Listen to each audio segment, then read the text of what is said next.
దురంధర్ రీసెంట్గా వచ్చిన బాలీవుడ్ మూవీ దురంధర్. ఈ సినిమా చాలా అంటే చాలా బాగుంది. సినిమా పరంగా చెప్తున్నా, సినిమా పరంగా స్క్రీన్ ప్లే చాలా బాగా తీశారు. ఒక మంచి ఇండియన్ స్పై మూవీ. ఓకే, చాలా టెర్రరిస్టులకి సంబంధించిన మూవీ. పాకిస్తాన్లో ఎక్కువ బాగా సినిమా తీశారు, అయినప్పటికీ సినిమా చాలా బాగుంది. పాకిస్తాన్ గ్యాంగ్స్టర్స్కి మన ఇండియాకి సంబంధం ఏమిటి, దీనికి సంబంధించిన చాలా బాగా తీశారు. అయితే ఇప్పుడు ఈ మూవీకి నా పెళ్ళికి సంబంధం ఉంది. అంటే నా పెళ్లి రోజుకి ఈ మూవీకి ఒక సంబంధం ఉంది.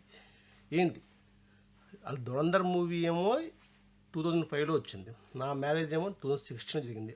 అప్పుడు జరిగిన నా మ్యారేజ్ డేట్కి ఇప్పుడు దురంధర్ మూవీకి ఒక సంబంధం ఉంది. ఏంటి ఆ రిలేషన్ ఏంటి చెప్తానండి. నా మ్యారేజ్ నవంబర్ 12, 2016లో జరిగింది. ఎగ్జాక్ట్గా నవంబర్ 12 నా మ్యారేజ్ 2016.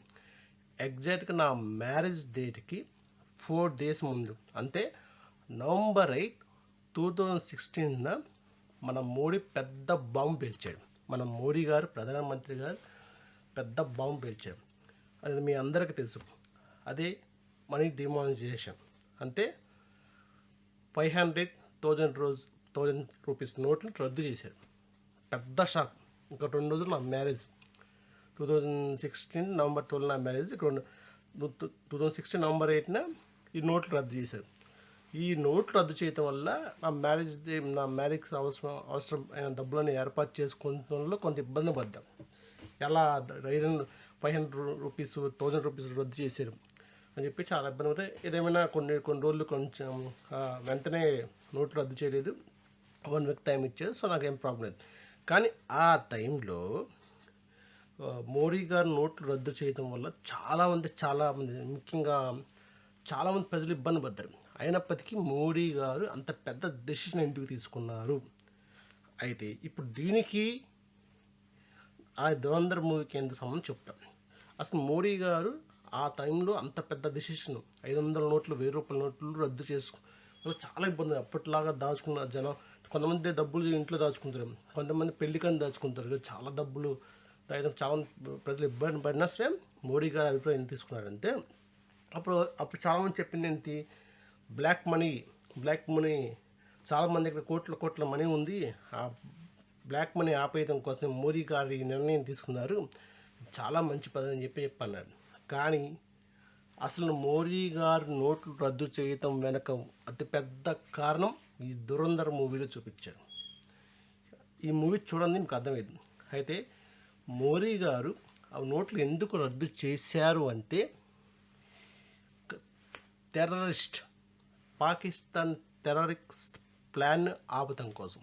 అవును, ఎందుకంటే పాకిస్తాన్ వాళ్ళు అప్పటికే నకిలీ కరెన్సీ, సుమారు కొన్ని కోట్ల నకిలీ కరెన్సీని వాళ్ళు ట్రాన్స్ఫర్ చేస్తూ వచ్చారు. అవును, నిజంగా జరిగింది. అప్పట్లో ఈ నకిలీ కరెన్సీని పాకిస్తాన్ ట్రాన్స్ఫర్ చేసుకుంటూ వచ్చారు. ఇది ఎప్పుడు జరుగుతుందంటే 2000 మీకు మోడీ గారి ప్రభుత్వం రాకముందు కాంగ్రెస్ ప్రభుత్వం ఉన్న సమయంలో ఇదంతా జరిగింది. పాకిస్తాన్ వాళ్ళు అసలు మన ఇండియా నకిలీ కరెన్సీ ఎందుకు తయారు చేశారు, అంత పెద్ద మన ఇండియా కరెన్సీ నకిలీ చేస్తున్నా మన వాళ్ళు ఎందుకు కనిపెట్టలేకపోయారు, ఇంత టైం ఎందుకు పట్టింది. సో ఇదంతా దీని గురించి ఈ సినిమాలో చెప్పారు. ఏం జరిగిందంటే అప్పట్లో ఇక్కడ చూడండి, మనకి బటర్ఫ్లై ఎఫెక్ట్ అని అవుతుంది. ఎక్కడో ఏదో జరుగుతాయి, ఎక్కడో ఏదో ఎఫెక్ట్ ఏది. పాకిస్తాన్లో ఒక గ్యాంగ్స్టర్ తన పొలిటికల్ కెరీర్ కోసం చేసిన ప్లాను ముంబైలో మీకు తెలుసు తాజ్ హోటల్లో అటాక్ జరిగింది. ముంబైలో తాజ్ హోటల్ అటాక్ 2008లో ఆ టైంలో అటాక్ జరిగింది. అక్కడ ఒక పాకిస్తాన్ గ్యాంగ్స్టర్ వారి యొక్క రాజకీయ జీవితం కోసం కొన్ని జీవితాన్ని ప్రణంగా పెట్టారు. అదేంటి, టెర్రరిస్టులు చేశాక ఈ పాకిస్తాన్కి సంబంధం, రాజకీయ నాయకుడికి సంబంధం ఏంటో చెప్తాను. ప్రతి దానికి ఇంకోసారి ప్రపంచంలో ఏ టెర్రరిస్ట్ జరిగినా పాకిస్తాన్ సంబంధం ఉంటుంది. ఏంటో చెప్తానండి మీకు. ఐఎస్ఐ అంటే వాళ్ళు టెర్రరిస్టులు. వాళ్ళకి ఆయుధాలు కావాలి, ఈ తుపాకులు, బాంబులు, పెద్ద తుపాకులు కావాలి.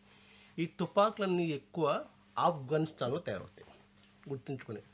ఆఫ్ఘనిస్తాన్లో తయారవుతాయి. ఆఫ్ఘనిస్తాన్లో తగ్గుతాయి. ఇప్పుడు ఆఫ్ఘనిస్తాన్కి పాకిస్తాన్ మధ్యలో బలూచిస్తాన్ ఒక బోర్డర్ ఉంది. ఇప్పుడు రీసెంట్గా ఈ బలూచిస్తాన్ పాకిస్తాన్లో భాగమైనప్పటికీ బలూచిస్తాన్ పాకిస్తాన్ ఆపోజిట్ అవుతుంది. సో ఈ బలూచిస్తాన్ ప్రాంతంలోకి ఆఫ్ఘనిస్తాన్ గన్స్ ఎక్కువ తయారు చేస్తారు. అయితే ఇప్పుడు ఈ సినిమా చూస్తే మీకు అర్థమైంది. మీకు పాకిస్తాన్ కరాచీలాకు ఒక ప్రాంతం ఉంది, ఒక ఏరియా ఉంది. ఆ ఏరియాలో ఈ పాకిస్తాన్లో ఈ రెహమాన్ అనే వ్యక్తి ఒక కరాచీ అంటే ఒక ప్రాంతం ఉంది. ఆ సిటీ నుంచి కూడా ఈ మూవీలో చెప్తాడు. ఆ ఏరియాలో అతను ఒక పెద్ద గ్యాంగ్స్టర్. సో అతను ఎంత పెద్ద గ్యాంగ్స్టర్ అంటే వాళ్ళ అమ్మని నాన్న కూడా రోడ్డు మీద చంపేశాడు. అతను చూస్తే ప్రజలు భయపడతారు. అతని క్యారెక్టర్ని అక్షయ్ ఖన్నా ఈ సినిమాలో పోషించి వెళ్ళిన క్యారెక్టర్ చాలా పవర్ఫుల్గా చూపించారు, బాగుంది. సో అతను పెద్ద గ్యాంగ్స్టర్. సో అతను ఏం చేశారు, రాజకీయాలు రావాలనుకున్నాడు. అప్పటికే పాకిస్తాన్లో ముస్లిమ్స్ పార్టీ కొన్ని పార్టీలు ఉంటాయి. సో ఆ ఏరియాలో రాజకీయాల్లోకి వచ్చి ఆ ఏరియా మీద పట్టు వస్తే ఆ తర్వాత పక్కన కరాచీ సిటీ కూడా పట్టు వచ్చింది. పాకిస్తాన్ వెళ్దామని అతని ప్లాన్. సో అతను ఆ గ్యాంగ్స్టర్ రాజకీయ వచ్చాడు, ఆ రెహమాన్ అనే వ్యక్తి రాజకీయాల్లోకి వచ్చాడు. సో ఈ రాజకీయాలు రావడం కోసం డబ్బు కావాలి. సో ఏం చేశారంటే ఒక రాజకీయ బ్రోకర్ ఉన్నాడు. వారు ఏం చేశారు, ఒక ఐఏఎస్ఐ టెర్రరిస్ట్ సంబంధించిన ఒకరిని పరిచయం చేశారు. సో టెర్రరిస్ట్ ఏం చేశారంటే వాడు ఐఏఎస్ఐ ఉగ్రవాది. వాడు ఏం చేశారంటే నాకు కొన్ని తుపాకులు కావాలి, నాకు కావాల్సిన తుపాకులు ఫేక్ కాదు, రియల్ తుపాకులు కావాలి, ఆ తుపాకులు ఇస్తే నీకు కావాల్సిన డబ్బు ఇస్తా అని చెప్పి ఈ ఐఎస్ఐ అతను ఇతను అడిగాడు. మీరు అడగచ్చు, అదేంటి ఇతనికి తుపాకులు డైరెక్ట్గా వీళ్ళకి వస్తారు డైరెక్ట్ తుపాకు ఐఎస్ఐకి అక్కడ బులచిస్తాం చాలా వ్యతిరేకం. సో ఇవ్వరు. సో వీళ్ళకి రియల్ తుపాకీలు కావాలి. ఇంకోటి కండిషన్ వదిలిపెట్టారంటే తుపాకులు మీరు ఇవ్వాలి, ఆ తుపాకుల మీద అది made in America, made in Russia అని చెప్పి ఉంచాలి. అలా పెడతాం వల్ల మన మీద డౌట్ రాదని చెప్పి వీళ్ళ ప్లాన్. సో ఈ ఐఎస్ఐ తీవ్రవాది ఈ పాకిస్తాన్ గ్యాంగ్స్టర్ని అడుగుతాడు. సో పాకిస్తాన్ గ్యాంగ్స్టర్ నీ కాల్ తుపాకు నేను అరేంజ్ చేస్తాను, నా డబ్బులు అని చెప్పింది. సో ఇప్పుడు ఈ పాకిస్తాన్ గ్యాంగ్స్టర్ డబ్బులు ఎక్కడి నుంచి వస్తాయి, తుపాకులు ఎక్కడి నుంచి వస్తాయి, ఇతనికి బలూచిస్తాన్లో ఒక ఫ్రెండ్ ఉంటాడు. ఈ పాకిస్తాన్ గ్యాంగ్ బలూచిస్తాన్ ఫ్రెండ్, ఆ బలూచిస్తాన్లో ఉన్న ఫ్రెండ్ గన్స్ ఆఫ్ఘనిస్తాన్ నుంచి గన్స్ తయారు చేసి ఇతనికి ఇస్తారు. సో ఆ విధంగా బలూచిస్తాన్లో గన్స్ AK-47 గన్స్ తయారు చేసి ఈ పాకిస్తాన్ గ్యాంగ్స్టర్కి ఇస్తారు. ఈ పాకిస్తాన్ గ్యాంగ్స్టర్స్ ఐఎస్ఐ తీవ్రవాదికి ఇస్తారు. ఈ గన్స్నే మీరు కసబ్ తెలుసుగా, మన ముంబైలో తాజ్ హోటల్ మీద దాడి చేశారు, వాళ్ళకి ఆ తీవ్రవాదులకి ఈ గన్నులు ఇచ్చారు. ఆ గన్నులు ఇచ్చాడు. ఈ సీన్ అంతా ఈ సినిమాలో ఉండిద్ది. ఓకే. సో దీంతోపాటు ఇప్పుడు ఏంటి, ఇతనికి ఇప్పుడు పాకిస్తాన్ గ్యాంగ్స్టర్ ఉన్నరికి ఈ డబ్బులతో పాటు డబ్బులు ఎలా ఇవ్వాలి, డైరెక్ట్గా డబ్బులు ఇస్తే పట్టుకున్నారు కాబట్టి కొన్ని డబ్బులు హవాలా రూపంలో ఇస్తారు, కొన్ని డబ్బులు కరెన్సీ నోట్ ఇండియన్ కరెన్సీ రూపంలో ఇస్తారు. ఇండియన్ ఫేక్ కరెన్సీ రూపంలో ఇండియన్ ఫేక్ కరెన్సీ తయారు చూసి దాన్ని ట్రాన్స్ఫర్ చేసి మారుతాయి. ఇండియన్ ఫేక్ కరెన్సీ ఎలా అంటే రియల్ కరెన్సీలా తయారు చేశారు.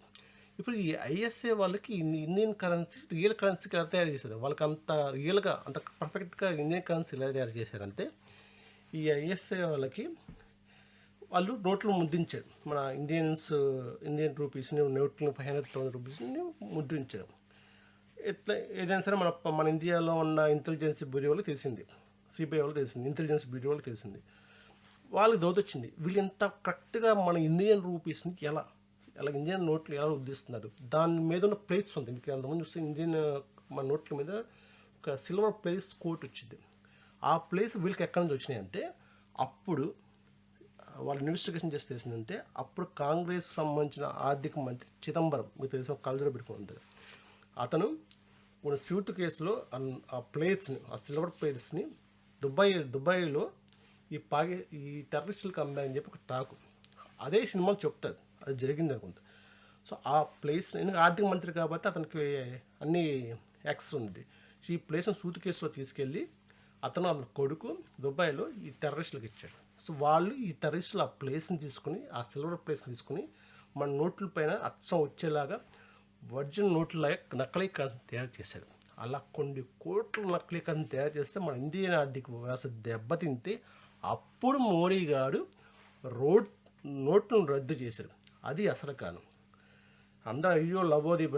ఒకవేళ మోడీ గారు కనుక నోట్లు రద్దు చేయకపోయేది ఈ పాకిస్తాన్ నకిలీ కరెన్సీ మొత్తం దేశమంతా వ్యాపించేది, పెద్ద అటాక్ జరిగేది, పెద్ద ప్రాబ్లం అయ్యేది. సో మోడీ గారు వచ్చిన తర్వాత ఈ పెద్ద పని చేశారు. సో నా పెళ్ళికి ముందు మోడీ గారు ఈ నోట్ల కరెన్సీ రద్దు చేశారు.